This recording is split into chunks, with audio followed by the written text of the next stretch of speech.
We are 15 races into the regular season, so it's almost halfway. So I thought, why not make a mid-season report? Just see how it's going and say whatever the chase grid is, playoff grid, whatever the heck you want to call it. I'll say how I feel about it and what I think is going to happen in it. It's actually pretty interesting. I wrote out about it, playoff points, all that stuff. It's interesting. So yeah, let's just get right into this stuff. So just going to start off by talking about a couple guys, 3 or 4 guys who are in contention for the playoff grid. There's Paul Menard and Ricky Stenhouse Jr. They are 4 points out, so they could definitely get in. I think Jamie McMurray's like 48, 49 points out, and then there are guys that are more than 50 points out that might be able to get in with a win. Or just by, just getting some points. Stage points are big. Other guys having bad days, that's big. That can get you a huge gap. Like if, I don't know, let's say Eric Jones gets in a wreck, finishes 40th, and Jamie McMurray wins both stages and finishes second. He would have 55 points that race versus Eric Jones' 1 point if he were to wreck in stage 1. So that's a 54-point swing. So that's obviously huge. The stage points make everything more interesting. But that could definitely make it interesting, as I said. But here we go. Just going to get into the standings. As of right now, you got Harvick with 26 playoff points, Kyle Busch with 25, Boyer with 10, Truex 13, Logano 7, Dillon 5, Keselowski 4, Kurt 2, Hamlin 1, Blaney 4. So that would be the current standings as of right now with the playoff points and stage points. So Harvick, he's got 5 wins and however many stage wins. 2 of those stage wins were taken away and 1 of the wins. So 7 playoff points were taken away because his car was illegal and he broke rules and he cheated. But he does still have 26, which is very impressive. Last year Truex had like 60 or something. But obviously very impressive still. Kyle Busch is 25 with his 4 wins. Boyer has 2 wins. He doesn't have any stage wins, but he has 2 wins. Truex has 2 wins and 3 stage wins. Logano has a win and 2 stage wins. Austin Dillon got lucky and got a win. Keselowski has 4 stage wins. Blaney has 4 stage wins. Kurt has 2 stage wins. Hamlin has a stage win. Larson has a stage win, but that stage win was taken away due to the fact that his car was illegal, so all stage points were taken away from him. His finish was encumbered, and a bunch of other stuff happened.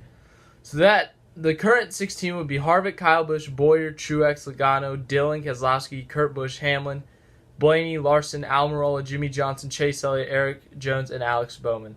So actually a pretty competitive field. In the past, we've had guys like, they're going to get eliminated first round, like A.J. Allmendinger, Chris Buescher, Casey Kane, Ryan Newman. Well, Ryan Newman, 2014 is his exception.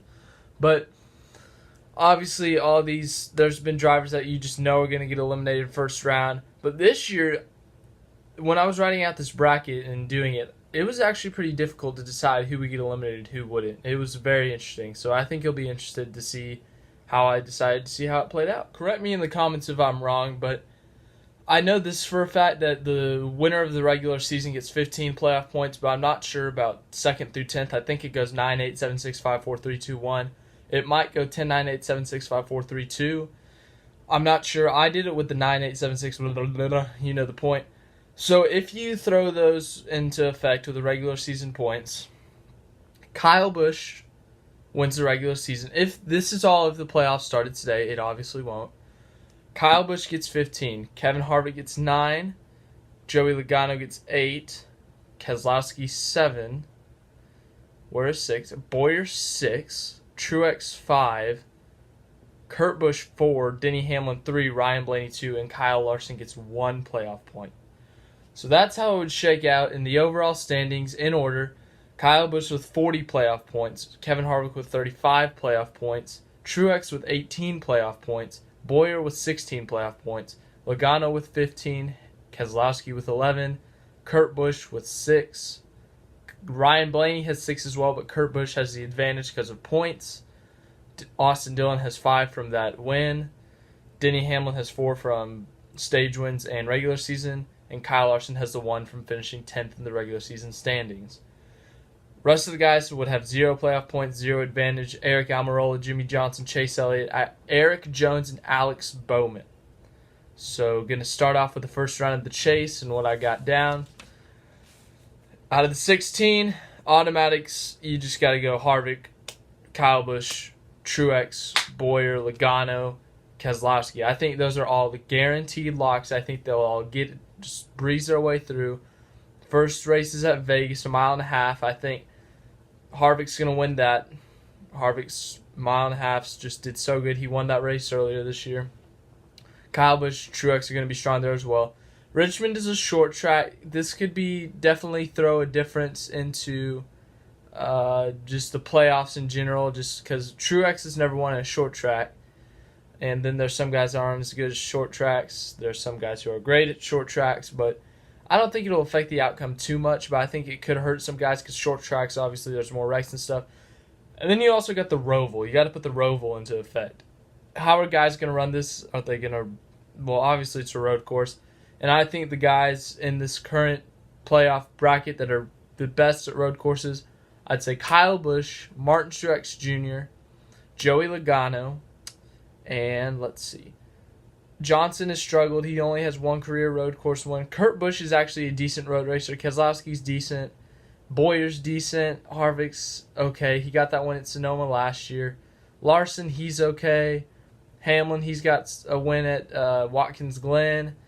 But it'll be interesting to see how the Roval plays out. But not advancing out of the first round, I have Austin Dillon eliminated, Eric Jones eliminated, Alex Bowman eliminated, and this one might surprise you, but Eric Almirola eliminated. I got Eric Almirola out, Bowman, Jones, and Dillon. So that is the first round of the playoffs and how I think it'll play out. Moving on to the second round. The second round of the playoffs, once again, you have a pretty wide variety of racetracks. You got a 1 mile oval at Dover that's all banked. You got Talladega, which is an unpredictable mess. And then you got Kansas, which is just your ordinary, everyday 1.5 mile racetrack. There's some guys that I like. Kyle Larson ran really well at Kansas. He had the encumbered win, but I think that was a dumb penalty because he made contact with Blaney. It screwed up his window, and they're like, penalty, penalty. But NASCAR is NASCAR, and Brian France is running this train wreck. So, you can't be surprised when Brian France is running the freaking thing. But anyways, moving on. Dover, Jimmy Johnson dominates there, or not dominate. Well, he dominates there. He's got like 11 wins there, so I guess you could say dominates. But man, Dover, I think that Jimmy Johnson's going to run really well. He might even compete for a win there. Call me crazy, but I got him moving into the next round. I got him surviving Talladega, got him doing decent at Kansas and really good at Dover. So I think Jimmy Johnson advances, not necessarily with a win, but advances. The 4 guys I got eliminated. The 2 of Brad Keselowski, I think he'll run into some trouble. The 41 of Kurt Busch, I just don't think he can keep up. He's got that Stewart-Haas car, but man, these other cars are fast and competitive. Let's see, who else do I have getting eliminated here? I got the 11 of Denny Hamlin being eliminated and the 9 of Chase Elliott being eliminated. Elliott's just not been as fast as he was last year. I think that'll catch up to him as everyone's just going to get enough points. And the playoff points are definitely going to hurt him if he can't get playoff points at this point. And then the 11 of Hamlin, he has not shown as much speed as he had. Same with the 2 of Keselowski. But the round of 8, here's what I got. You got Martinsville, Texas, Phoenix, or ISM Raceway, blah, blah, blah. Whatever you want to call that thing. I call it Phoenix, so I'm always going to call it Phoenix. But I had I had 3 locks. I had Harvick gets in because it's Phoenix, which he's dominated at. Texas, which he's very good at. Martinsville, he's not as good at, but I think those other 2 tracks will get him in with the playoff points. Kyle Busch, he's good at all 3 of those tracks. Truex, he's got 1.5 miles in there. He's not necessarily great at Martinsville, but he does have a second-place finish there last year. And Phoenix, he can do good. He won the pole earlier this year, I forgot to mention. It came down to these last 2 guys, Clint Boyer and Kyle Larson. I had Logano eliminated, Blaney eliminated, Johnson eliminated. Those 3, I just don't think they could keep up with the speed of the 4, the 18, the 78. and the 14 and the 42. I think the 14 and the 42 playoff points affect who makes it. And who has more playoff points? Clint Boyer has 15 more playoff points. That's going to pay off huge, and that's going to send the 14 to the championship 4. So here's what I got happening in the championship 4. You might be surprised at what I picked, but I have the 78 of Martin Truex Jr. winning the championship. Obviously, midseason report just throwing stuff out there. But if the playoffs were to start today, I think Truex would win. The 4, obviously, great this year. Mile and a half, he's doing great. 18's had a great year. 14's had a great year. But, man, Truex and Cole Pearn, they got something. I mean, Childers and Harvick, they're good together. Stevens and Busch are good together. Boyer and Bugga are good together. But something about Truex and Pearn, that just gives me that's my favorite duo in NASCAR other than Chad Knaus and Jimmy Johnson. Because, man, they are good together.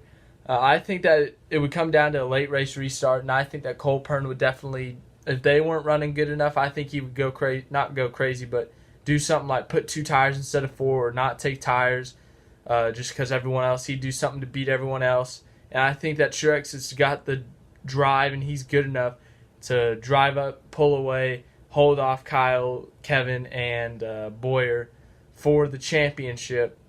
So I would not be surprised if Martin Truex Jr. was able to advance to the championship 4 and win back-to-back championships. He is just that good of a driver, and him and Cole Pearn just have that connection that no one else in the garage area has. It is just, man, they are so good together. But yeah, that's all I have for today. Should be making videos whenever. That's what I have, as I said. But yeah, NASCAR almost mid-season report is wrapped up, and gonna have some more stuff for you later. That's pretty much it, as I've said probably 20 times. But see ya.